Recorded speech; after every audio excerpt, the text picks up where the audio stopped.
Mirando el mundo desde aquí, desde esta posición tan privilegiada, podemos decir que los humanos, como especie, hemos tenido éxito.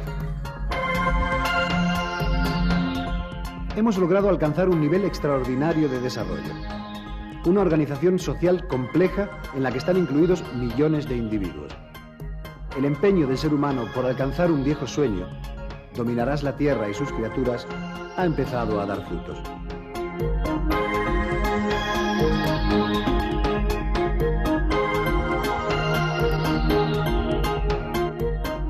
Pero no existe forma de dominar algo que no se conoce. Así que, impulsados algunos por el afán de transformar y hacer propia la naturaleza, extasiados otros ante la maravilla de los fenómenos naturales, se han entregado a la ardua tarea de conocerlos. Es decir, a encontrar el secreto, la clave que explica los fenómenos físicos, químicos o biológicos en el planeta, a aclarar aquellos misterios que determinan la permanencia de la vida sobre la Tierra. Solo así, conociéndolos, es posible controlarlos o reproducirlos según la necesidad. Pero dejemos los secretos guardados por ahora y veamos el resultado del afán de conocer del ser humano.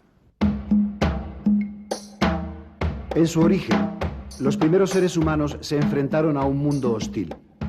La posibilidad de supervivencia dependía de su habilidad para protegerse, para hacer fuego, para encontrar alimento, para conservarlo. Desde la antigüedad, el hombre aprendió a guardar, para los tiempos de carestía, los alimentos que recolectaba en periodos de abundancia. Poco a poco, descubrió diversos procedimientos para conservar los alimentos, proporcionándole así también una mayor variedad a su dieta alimentaria.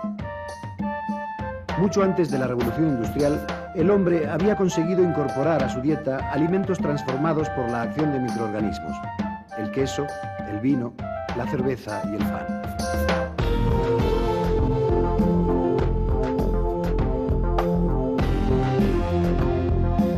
En el siglo XX se añadieron a esta lista nuevos productos que, aunque no comestibles, sí contribuyeron al bienestar del hombre: acetonas, alcoholes industriales, aminoácidos, ácido cítrico, vitaminas, antibióticos y otros productos farmacéuticos. En los años 70, la microbiología industrial era una tecnología floreciente que facturaba miles de millones de dólares. Estos procesos y su posterior desarrollo constituyen la biotecnología, que es una rama del conocimiento que emplea todo tipo de microorganismos, desde bacterias y levaduras hasta células animales, así como sus derivados, en beneficio de la sociedad humana. Los protagonistas de estos procesos biotecnológicos son los microorganismos. Estos son generalmente unicelulares y con un amplio espectro de adaptaciones que los hace estar presentes en casi todas partes.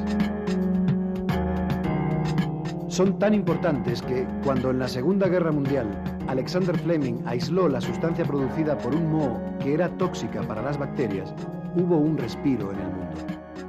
La penicilina tuvo entonces una gran demanda. Así, se podían tratar y prevenir en esa época las infecciones causadas por las heridas de guerra.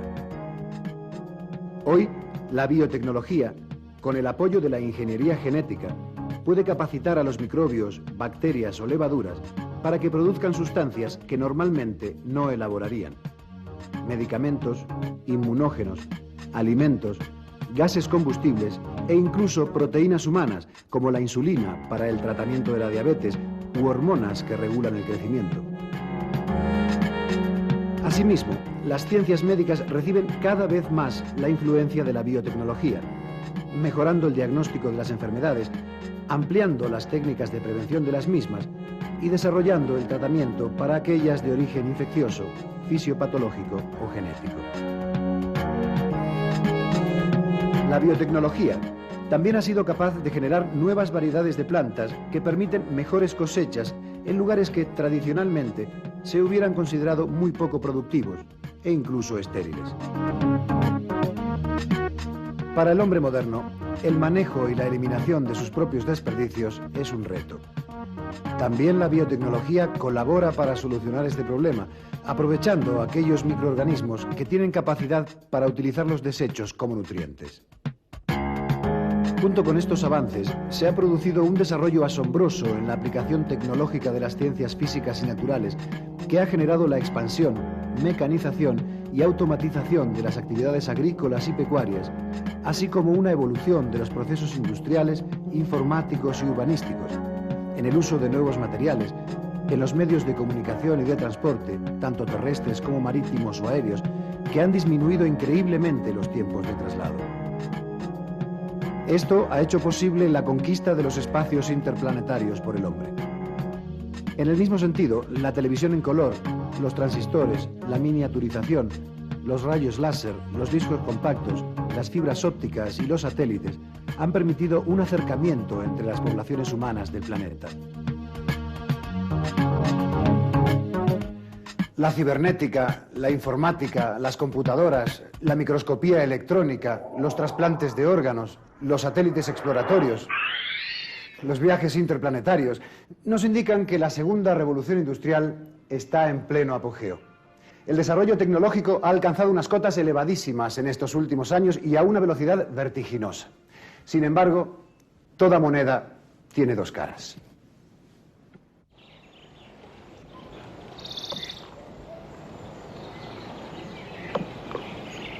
Parece ser que buscando conocer a la naturaleza y encontrar las claves que permitan extraer el mejor provecho de ella para el desarrollo y progreso de la humanidad, hemos creado al mismo tiempo una historia paralela que entraña un enorme peligro para la vida sobre la Tierra, pero sobre todo para nuestra especie.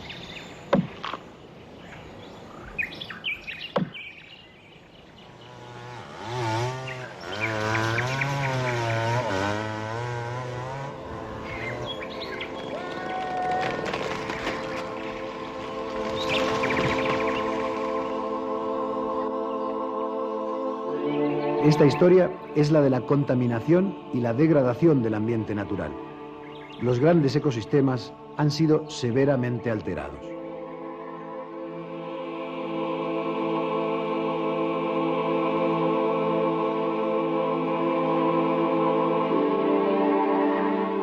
Vastas extensiones de selva tropical en el planeta están siendo destruidas.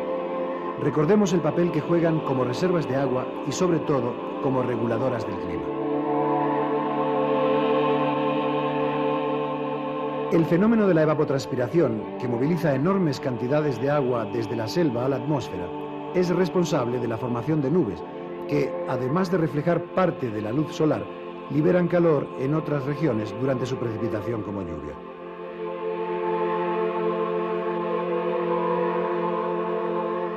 Además, no hay que olvidar a los ríos que nacen en esas selvas y transfieren nutrientes a los océanos. Estos ecosistemas acuáticos de las plataformas continentales también están siendo alterados. Pero no es solo la destrucción de los bosques lo que causa el problema. La agricultura moderna, sobre todo la de plantación en los países del tercer mundo, utiliza una serie de productos químicos, fertilizantes y pesticidas que contaminan los ríos y envenenan a multitud de organismos vivos al desembocar en el mar.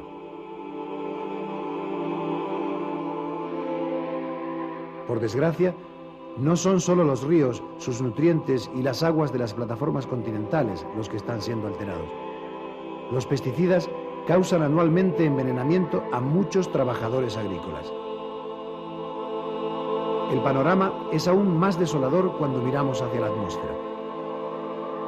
La quema de combustibles fósiles, la industria y la agricultura son los responsables de haber elevado el nivel de dióxido de carbono y los llamados gases del efecto invernadero en la atmósfera.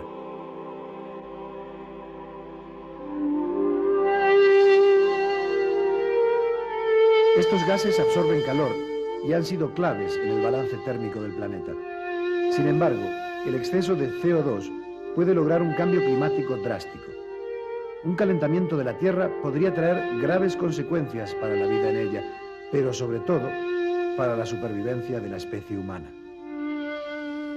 Lo peor de todo es que somos nosotros quienes provocamos el exceso de CO2 en la atmósfera y quienes, además, limitamos los mecanismos autorreguladores del planeta, puesto que las plantas consumen CO2 en sus funciones vitales. Al eliminar los bosques y las selvas, aumentamos el riesgo de calentamiento porque reducimos la posibilidad de deshacernos del exceso de CO2 de forma natural. Pero aún hay más. Los hornos industriales, las centrales térmicas y los sistemas de calefacción doméstica queman carbono o petróleo, que son ricos en azufre, que es el causante de la lluvia ácida. La contaminación avanza sin ningún control. Un sinnúmero de especies animales y vegetales están desapareciendo a causa de la destrucción o alteración de sus ecosistemas.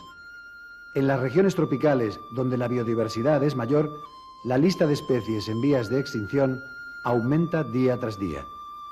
El denominador común es este: la vida está amenazada.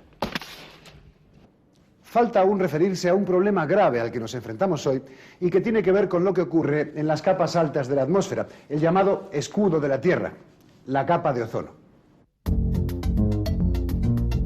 El ozono es un gas que filtra y protege el planeta de las radiaciones ultravioletas, que en la proporción correcta, determinada por el mecanismo autorregulador de la Tierra, son incluso benéficas. Pues bien, unos gases llamados clorofluorocarbonos, usados en la industria para la fabricación de aerosoles y en la refrigeración, facilitan, gracias a la presencia de cloro en ellos, la destrucción del ozono en la atmósfera. Debido a ello, la capa de ozono ha disminuido drásticamente en las regiones subpolares, hasta formar un agujero que en la Antártida tiene dimensiones considerables. Las consecuencias en cuanto al efecto del aumento del nivel de radiación ultravioleta sobre la superficie terrestre están aún por verse. También lo están, por desgracia, los efectos de la energía nuclear, que aunque se utilice en principio para producir desarrollo y progreso, también ha causado destrucción y muerte y se ha constituido en una amenaza latente que pone a la especie humana al borde del colapso total. ¿Cómo es posible que la curiosidad por un lado y el deseo de controlar la naturaleza por otro nos hayan llevado a esta encrucijada? Tan cerca de conocer y manejar todas las variables que intervienen en el ensamblaje de la vida y al mismo tiempo tan cerca de la muerte. Pero el asunto de la energía nuclear nos sirve para volver al principio.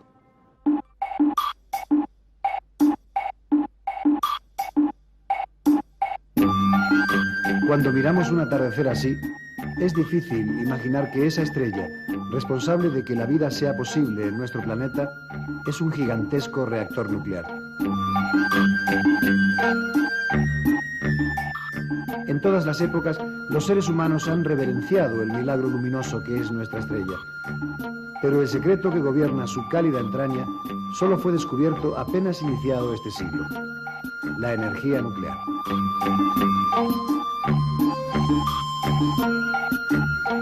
En efecto, todo el calor y la luz, la humedad y la vida no existirían sin la energía que nos llega del Sol. La vida parece ser una canción invencible que entona, aún sin nuestro concurso, la naturaleza. Una teoría muy moderna mira al planeta Tierra como algo que se mantiene y regula de forma activa gracias a la vida que existe sobre su superficie. El nombre del planeta vivo es Gaia, que es aquel con el que los antiguos griegos llamaban a la diosa Tierra, la madre de cuanto vive, crece, se reproduce y muere sobre su regazo. Esta teoría dice que tanto la temperatura como la composición de la atmósfera, de las rocas y de las aguas se mantienen constantes en cualquier época y que este balance interno es logrado por los seres vivos de manera automática. La energía solar sustenta estas condiciones favorables para la vida, que son solo constantes a corto plazo, porque se modifican de acuerdo con los cambios que requieren los seres vivos a lo largo de su evolución. La vida y el entorno están tan asociados que la evolución afecta a Gaia en su totalidad, no a los organismos o al ambiente por separado. ¿Cómo fue que Gaia nació y se convirtió en ese planeta que es ahora el hogar de la vida? Veámoslo en detalle. La atmósfera terrestre es un océano de aire compuesto por una serie de gases que todos conocemos muy bien: nitrógeno, oxígeno y dióxido de carbono en la proporción adecuada para que la vida sea posible. Pero parece que no siempre las cosas fueron así.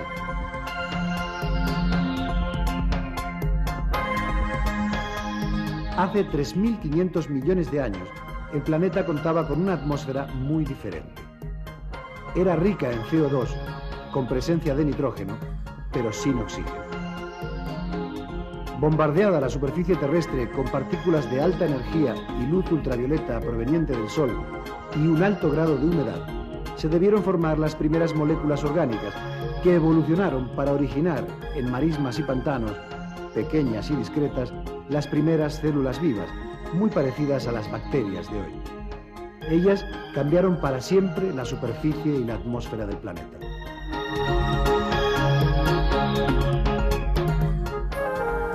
Las bacterias primitivas usaron como alimento los abundantes compuestos químicos orgánicos que existían a su alrededor. Cuando la provisión de estos compuestos empezó a escasear, las células vivas comenzaron a usar la luz del sol para fabricar los nutrientes que necesitaban para vivir. Aparecen entonces los primeros fotosintetizadores. Pero todavía estas bacterias eran anaeróbicas, es decir, no necesitaban el oxígeno para vivir.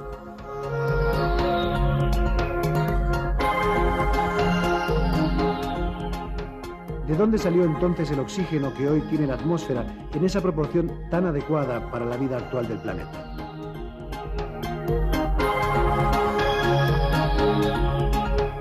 Los sucesores de los primeros fotosintetizadores fueron las hoy llamadas bacterias azul verdosas o cianobacterias. Fueron ellas las primeras en despedir oxígeno como residuo de la fotosíntesis. Al principio, el oxígeno se combinó con algunos minerales con los que le es fácil reaccionar, como el hierro, pero después siguió aumentando en la atmósfera gracias a la gran proliferación de las cianobacterias. Nunca ningún organismo afectó a la atmósfera de nuestro planeta de manera tan profunda. El aumento de oxígeno fue, sin embargo, al principio, un problema para la vida primitiva. Este gas tan importante para nosotros era tóxico para las primeras células vivas. Incluso los productores mismos, las cianobacterias, se vieron amenazadas. Para poder resolver esta crisis, las bacterias evolucionaron hasta adquirir la capacidad de usar el oxígeno que ellas mismas producían para respirar. Este mecanismo las protegía, pero además era más energético, porque la respiración de oxígeno genera mayor cantidad de energía.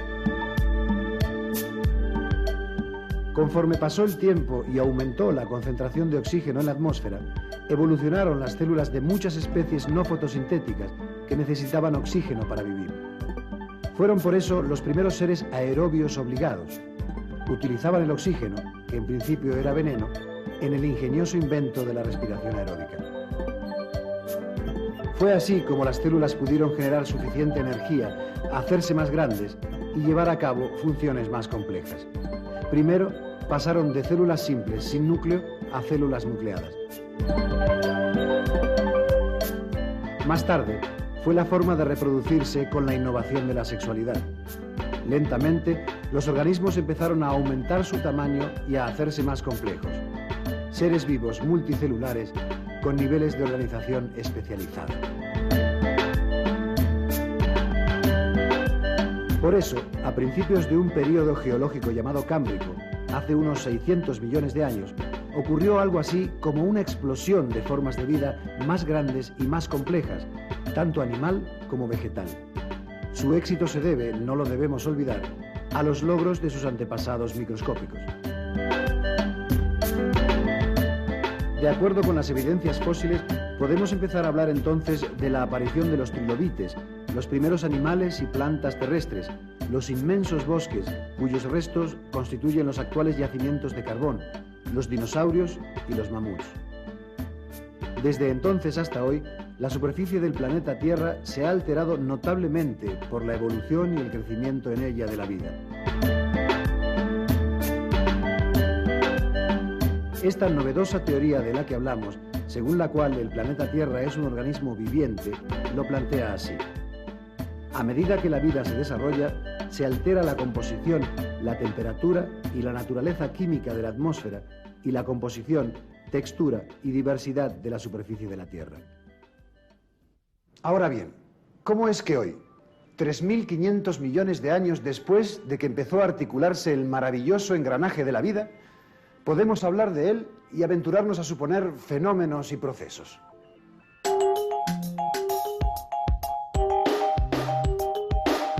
A lo largo de la historia han surgido diversas explicaciones que nos permiten acercarnos a los fenómenos de la vida.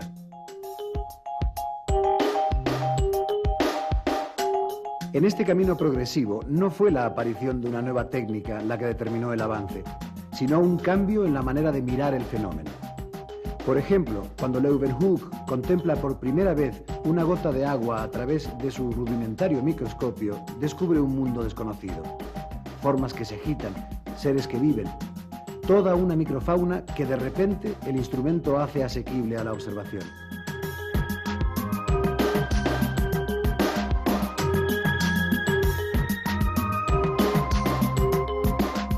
Pero el pensamiento de entonces no sabe qué hacer de todo este mundo que se le ofrece. Solamente cuando la sociedad está preparada puede asumirse un cambio en el pensamiento científico.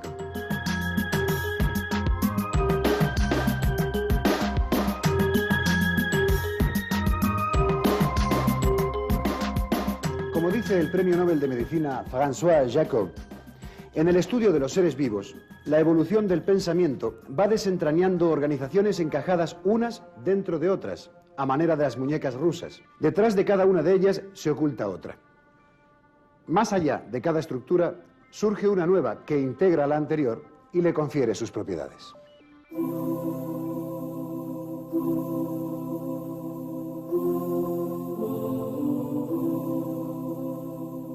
Hasta el siglo XVI, la interpretación que se hace de la naturaleza se explica por la magnificencia de un Dios creador.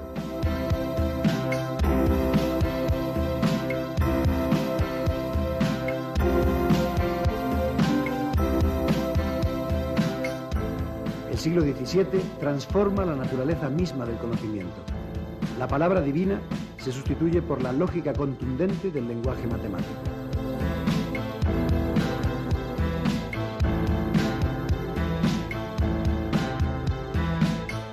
Esta visión del universo da origen a dos corrientes en el estudio de los seres vivos, la fisiología y la historia natural. La primera considera a los seres vivos como máquinas, mientras que la segunda va a hacer el inventario de los objetos de este mundo. Ni en el siglo XVII ni en el XVIII se reconoce esta cualidad particular de organización que el siglo XIX llamará vida. Existen órganos que funcionan. El objetivo de la fisiología es reconocer sus engranajes y su disposición. Se trata, ante todo, de liberar a los seres y las cosas de lo misterioso y lo maravilloso. Hay que transformarlos, en definitiva, en objetos de ciencia. Solo en el siglo XIX la biología está en condiciones de extender el análisis de la organización a otro nivel, más preciso que la estructura externa de los seres.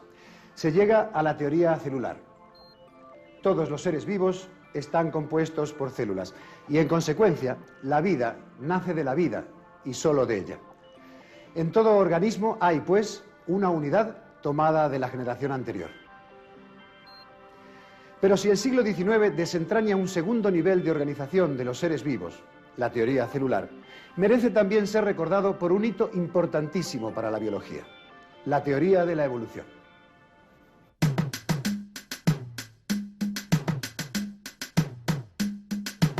Para que esto fuera posible, hubo que introducir en el mundo viviente el concepto de tiempo. Los estudios geológicos ponen de manifiesto la existencia de una serie de cataclismos que han conmovido ese mundo donde los seres viven. La vida no ha permanecido estática desde la creación. Tiene una historia, tiene una edad y tiene unas épocas. No se concebía que los seres vivos que habitaban la Tierra hubieran podido ser distintos de lo que eran en ese momento. Al atribuirles una historia, es posible pensar que las especies pueden cambiar y los seres vivos transformarse. El terreno estaba abonado para que germinara una explicación nueva, la evolución de las especies.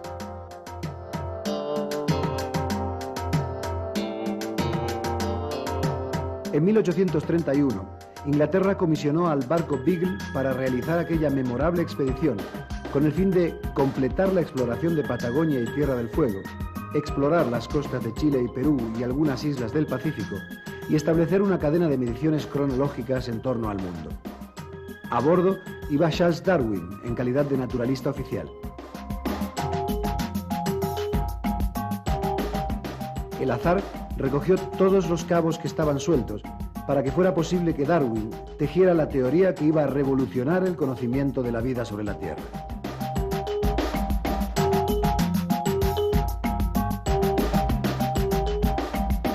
Aunque no fue el primero en proponer que los organismos evolucionan o cambian a lo largo del tiempo, sí lo fue en sugerir un mecanismo válido por el cual podría ocurrir la evolución. Así, analizó el parentesco entre algunas especies, sus variaciones en función de las condiciones geográficas, sus tendencias a extenderse o, por el contrario, a desaparecer.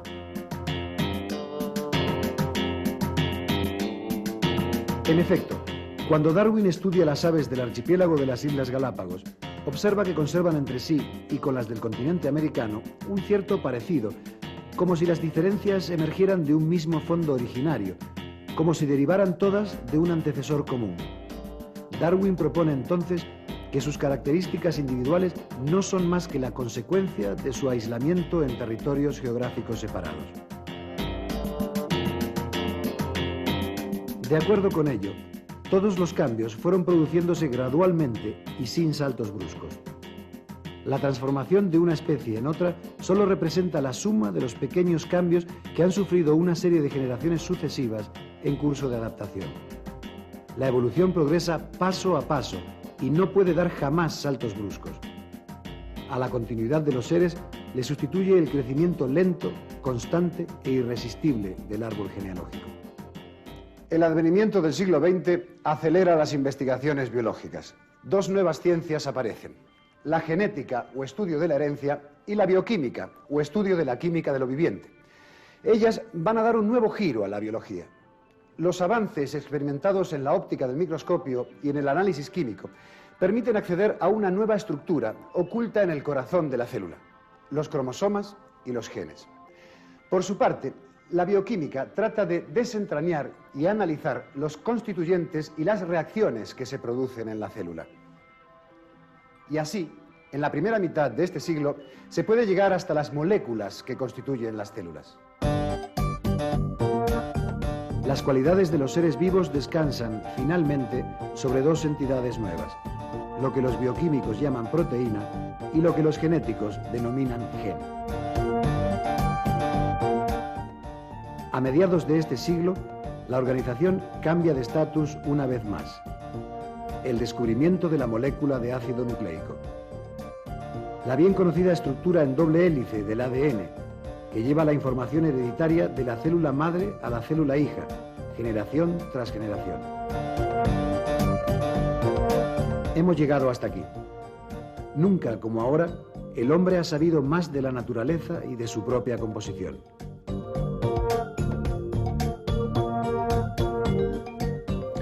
El extraordinario desarrollo alcanzado en áreas específicas del conocimiento científico, la separación de este en compartimentos, la especialización inevitable de los expertos en biología, tiene, sin embargo, otro aspecto que a menudo resulta difícil considerar. Cuando se alcanza ese nivel de especialización, es fácil olvidar que cada disciplina enfoca solamente un aspecto limitado de ese vasto territorio que es la vida, o Gaia, para referirnos al planeta entero. Por eso pareciera que la hemos dividido en una infinidad de pequeñísimas partes aisladas, como se hace con un organismo muerto. Tal vez este aislamiento ha impedido que miremos a nuestro planeta como un todo viviente, como un lugar donde cada uno, desde las bacterias hasta las ballenas, pasando por los bosques, somos importantes y jugamos un papel clave en la regulación del balance que hace posible la vida.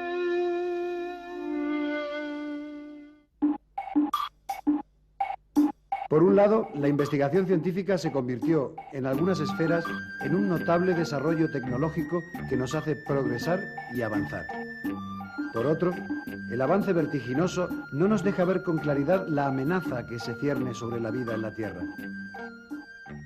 Si seguimos pensando que la naturaleza está ahí para ser explotada y esquilmada en nuestro beneficio exclusivo, no tendremos mucho futuro como especie. Si por el contrario somos capaces de vernos como una más de las especies que han de compartir a Gaia, podremos seguir explorando y conociendo. Tal es el reto de las ciencias naturales hoy día, en particular de la biología.